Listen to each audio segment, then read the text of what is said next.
Und auf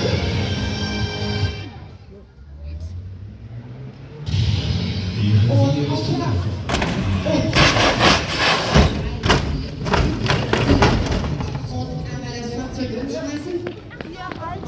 Hier. Und 1, 2 und hopp.